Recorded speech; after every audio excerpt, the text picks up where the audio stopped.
Magandang araw po sa mga viewers natin na sa ngayon sa inyo dyan ay maaaring umaga, tanghali, hapon.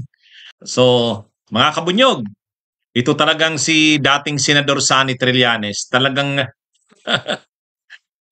ang galing din itong mga asar eh.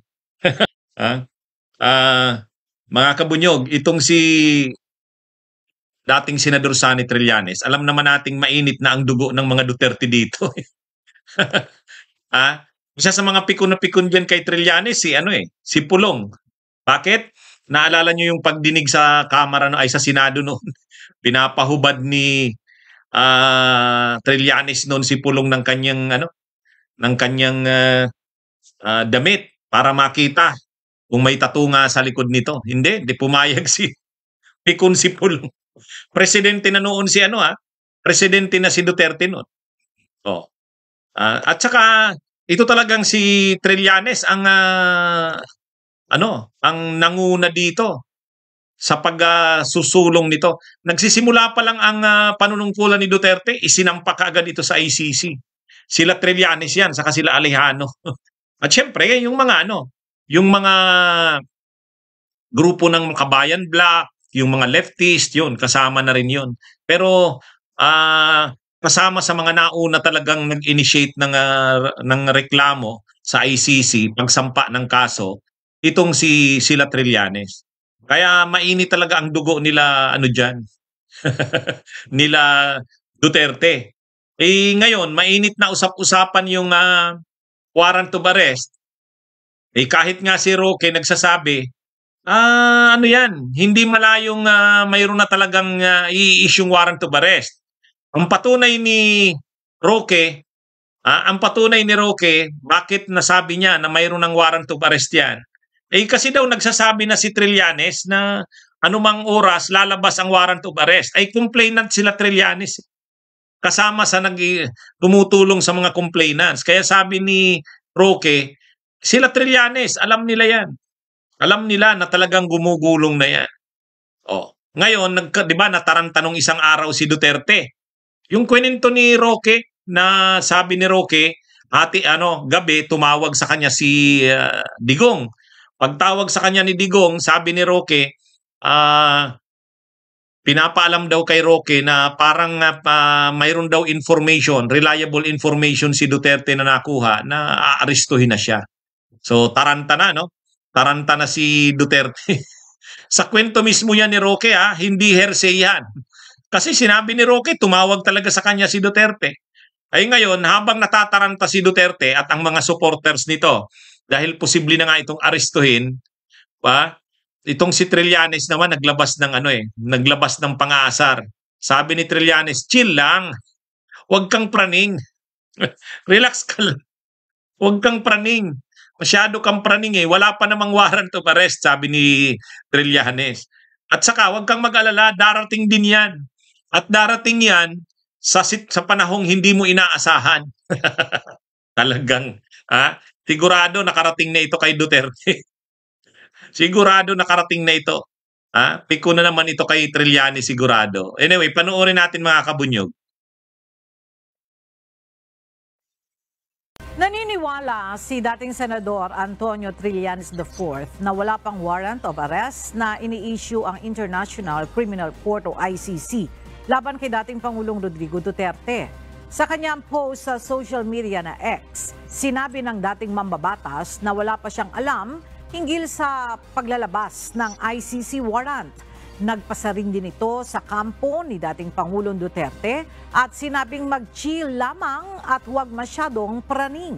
Ayon pa kay Trillanes, dadating din umano ang arrest warrant sa panahon na hindi ito inaasahan. Nauna nang inihayag ni dating Presidential Spokesperson Attorney Harry Roque na may impormasyon siyang ilalabas na ang arrest warrant laban kay dating Pangulong Rodrigo Duterte na maaaring galing sa ICC o sa local court.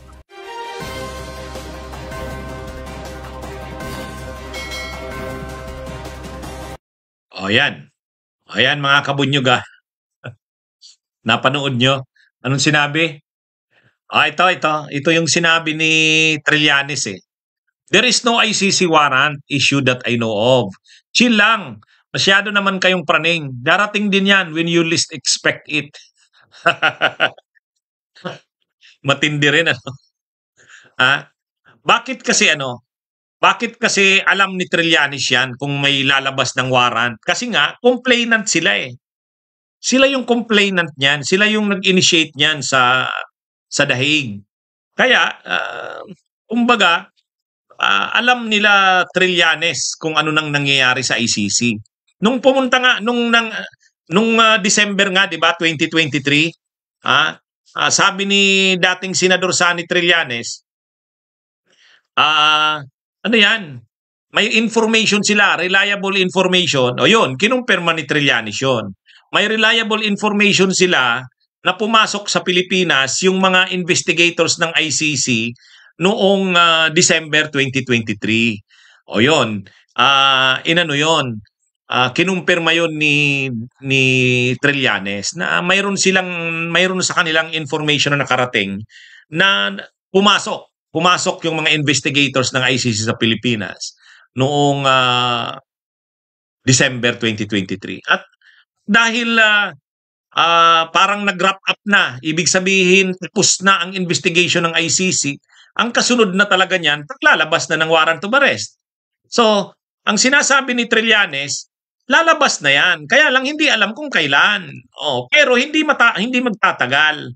Kaya lang, pinipiko ni Trillanes si Duterte kasi nga nababalitang masyado ng praning. Sino kasi ang nagsabi na praning si Duterte? Hindi naman si Trillanes eh. Ang nagsabi na si Duterte ay praning, si Roque, di ba? Kwininto ni Roque na tumawag sa kanya nung isang gabi si Duterte. Pinapaalam daw nito na parang aarestuhin na siya kasi may nakarating sa kanyang information. Anong pinapakita doon? Pinapakita doon na talagang si Duterte, praning siya. Inasar tuloy siya ni Trillanes. Sabi ni Trillanes, i-greet natin si Mark Joseph Bernardo. Kumusta po? So, sabi ni Trillanes, wala pang warrant of arrest. Huwag kang mag-alala, Duterte. Huwag kang mag-alala. Huwag kang praning, wala pa eh. Pero huwag kang mag-alala, darating din yan. At darating yan sa panahong hindi mo inaasahan.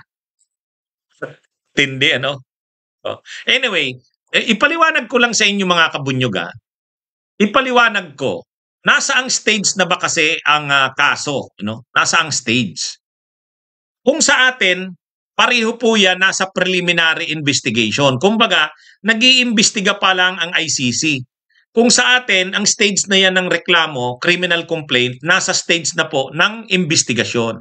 Ngayon, magkaiba ang ang investigation ng ICC sa investigation dito sa atin. Bakit po? Bakit? Unang-una muna, mayroon bang nagreklamo? Mayroon. Ang nagreklamo doon sa ICC, mga pamilya ng mga biktima. Tinulungan nila Trillanes yan eh. At saka ng mga human rights groups, at saka ng yung Makabayan Black, tinulungan nila yan, yung mga biktima. Nag-assist sila Trillanes, nag-assist yung mga human rights, saka mga church groups, nag-assist sila. So ngayon mga kabunyog, mga kababayan, naisampa yung reklamo. Kumbaga dito sa atin, ganun din ang stage na una. Mayroong magsasampa ng reklamo o criminal complaint. Anong gagawin dyan dito sa atin? Ang gagawin ng prosecutor dyan, mag-iimbestiga. Preliminary investigation ang tawag doon. Doon naman sa ICC, investigation din ang tawag dyan. Pero may pagkakaiba ang investigation ng ICC saka sa atin.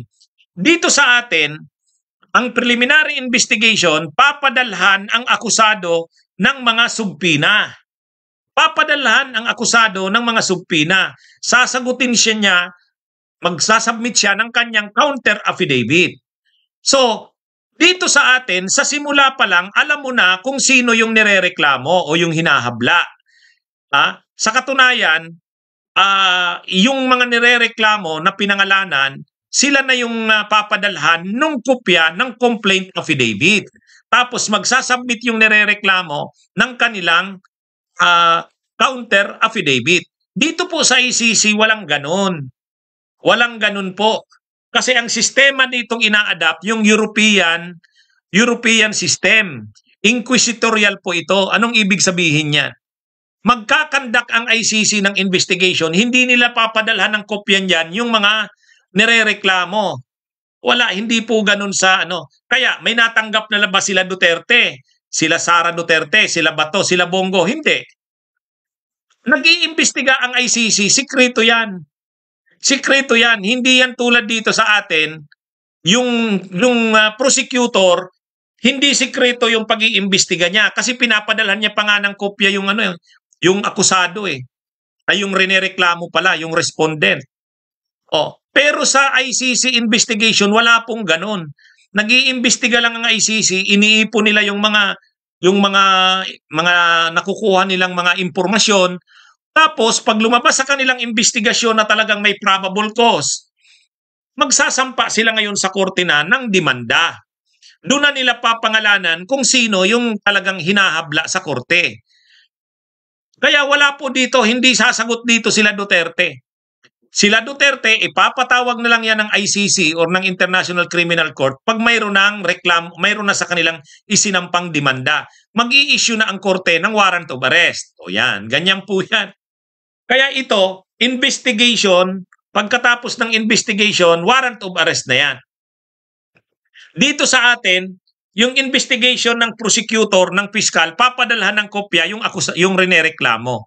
Sa ICC po walang ganun. Pwede ring padalhan ng ICC prosecutor yung nirereklamo, pero hindi po requirement yan kasi inquisitorial nga po doon. Iba ang sistema nila kaysa sa atin. Sa kanila, nag-iipon lang ng ebidensya. Pag may nakitang ebidensya talaga, ipafile nila ang kaso. Pag na-file na yung kaso doon sa International Criminal Court, mag-i-issue na ng warrant of arrest. So ngayon, nasa ang stage na. Tapos na yung investigation. Ayon sa mga reliable sources, tapos na ang investigation ng ICC, nag-wrap up na. So ibig sabihin, maglalabas na sila kung sino yung talagang papanagutin. Kanina diniscuss ko, anong sabi ni Attorney Chrissy Conte, yung isang abogado rin na nakakaalam ng proseso sa ICC. Sabi niya, sigurado na halos dyan si Duterte, i-issuehan niya ng warrant of arrest. Pero ang isa pang halos sigurado dyan si Bato. Kasi maraming mga nababanggit na pangalan sa ICC, pero hindi lahat yun mai-issuehan ng warrant of arrest. Ang sigurado talaga, 1, 2, 3, or 4, or 5. So, kung magpapangalan ng 1, 2, 3, 4, or 5, baka si Suino, baka si Gordon, hindi kasama. Hindi natin alam si Cayetano kung masama sa issuehan. Pero ang sigurado talaga dyan, si Duterte at si Bato. Pag naglabas na ng warrant of arrest, ano na yan? Papadala na yan sa Pilipinas. Kasi wala naman sariling pulis ang ICC. So ipapadala yan sa Pilipinas through channels. Sa DFA natin yan ipapadala. Sa DFA, Department of Foreign Affairs. Tapos pagdating sa DFA niyan, ipapadala ng DFA sa DOJ. Yung DOJ ngayon, nasa DOJ na ngayon. Kung hihingi na ng kung aarestuhin na si Duterte at si Bato. Uorderan ngayon ang PNP na arestuhin na si Bato. At si Duterte. Pag inaresto sila, ipe-present sa korte, local court. Bakit kailangan pang i-present sa local court? Para ipakita na legal yung pagkakaaresto. Tapos, ito-turn over na sa ICC. Ganyan yung proseso. Ngayon, ang sinasabi ni Trillanes, wala pa sa ngayon na warrant of arrest. Wala pa. Kaya chill lang. Pero dahil tapos na nga yung investigation, lalabas na yung warrant of arrest na yan. Yun naman ang sinasabi ni Trillanes na chill lang. Wala pang warrant of arrest ngayon. Huwag kang praning. Pero huwag kang mag-alala. Lalabas na yan. At saka lalabas yan sa sitwasyong hindi mo inaasahan. ang tindi ng pang-aasar ni Kaya yan mga kabunyog, mga kababayan, ganyan po yan. Kaya hintayin natin ang nito. Ito ganyan po ang magiging proseso niyan, mga kabunyog, mga kababayan. So, di ba nagreklamo si Sara? Wala pa naman daw siyang natatanggap na anuman galing sa ICC. Hindi po requirement yan. ang investigation ng ICC at ang investigation sa atin, iba. Iba ang proseso natin sa kanila. Ang ina-adapt nila yung inquisitorial type ng investigation. Parang katulad din sa US yan eh. Katulad sa US. Kaya lang sa US kasi may grand jury. May grand jury. Sa ang ICC walang ganun.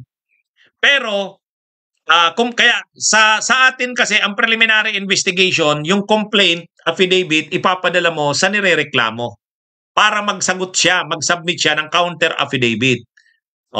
Saka ngayon ire-resolve ng fiscal o ng prosecutor para makita kung may probable cause. Sa ICC, hindi pinapadalhan ng kopya ang nirereklamo.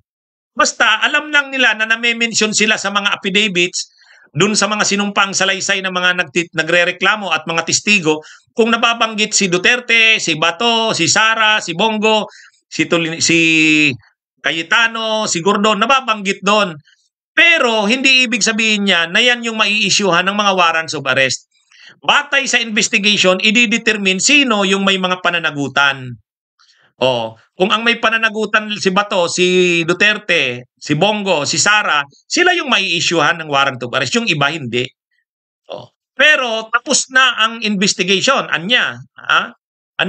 Hindi rin kinakailangan na ipaalam ng ICC na nag-i-investigate sila. Kasi sikreto nga ang kanilang investigation. Hindi rin kailangang ipatawag sila Duterte at Sara. Ipapatawag yan sa korte pag mayroon ng demanda. Pag mayroon ng warrant of arrest. Ganyan po. Ganyan po ang sistema sa kanila. Ayun, sabi ni Jem HE, daig pa ni Dilima si Dugong. Napakaduwag talaga ni Dugong. Oo nga eh. Alam nyo, ito naman kasing si Roque, hindi na lang sinikreto yun eh. Hindi na lang sinikreto ni Roque. Pininto pa talaga. Pininto pa. Kaya nga nag-aano si hinahabol sana ni Panelo na bawiin, na palabasin na hindi tumawag si Digong sa kanya kay Roque. 'Di ba? Sabi ni Panelo, hindi, kausap ko si FPRRD. Hindi naman daw niya tinatawagan yan. Ang tinutukoy si Roque.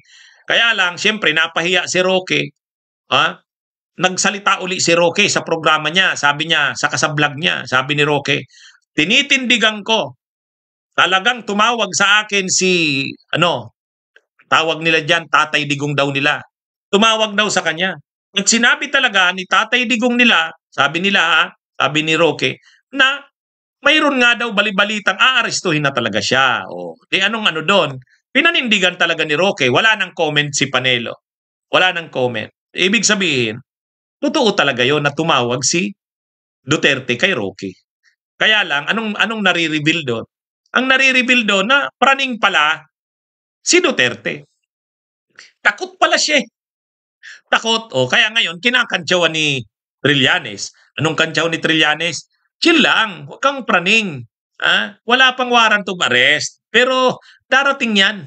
At darating yan sa panahong hindi mo inaasahan.